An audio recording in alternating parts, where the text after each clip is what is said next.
பிரளயகாலேஸ்வரர் அப்படின்றது சுவாமியுடைய திருப்பெயர். இந்த இடத்துல தேவேந்திரன், காமதேனு, தேவகன்னியர்கள் எல்லாரும் வந்து பூஜை பண்ணியிருக்கா. ஒரு சமயம் இந்திரனுக்காக தேவகன்னியர்கள் மலர் பறிக்கிறதுக்காக பூலோகத்துக்கு வராங்க. அப்போ இந்த இடத்துல இருந்த ஸ்வயம்பு சுவாமியை பார்த்து அவருடைய அழகுல மயங்கி இங்கே சிவபூஜை பண்றதுக்காக தங்கிடுறாங்க. அவங்கள காணமே அப்படின்றதுக்காக தன்னுடைய முதல்ல காமதேனுவை அனுப்புறார் தேவேந்திரன். காமதேனுவும் வந்து பார்த்து சுவாமியுடைய அழகுல மயங்கி காமதேனுவும் இங்க பூஜை பண்ண உட்கார்ந்துடுறது. அதுக்கப்புறம் தேவேந்திரன் தன்னுடைய வெள்ளையானையை அனுப்புறார். வெள்ளையானையும் வந்து இங்க சுவாமியுடைய அழகுல மயங்கி பூஜையில உட்கார்ந்துடுறது.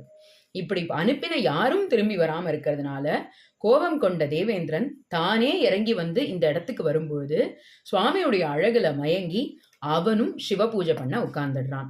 அப்பேற்பட்ட அருமையான ஸ்தலம் பிரளயகாலேஸ்வரர் அப்படின்றது சுவாமியுடைய திருப்பெயர். அழகிய காதலி அப்படின்றது அம்பாளோட திருப்பெயர். எவ்வளவு அழகான பேர் இல்லையா?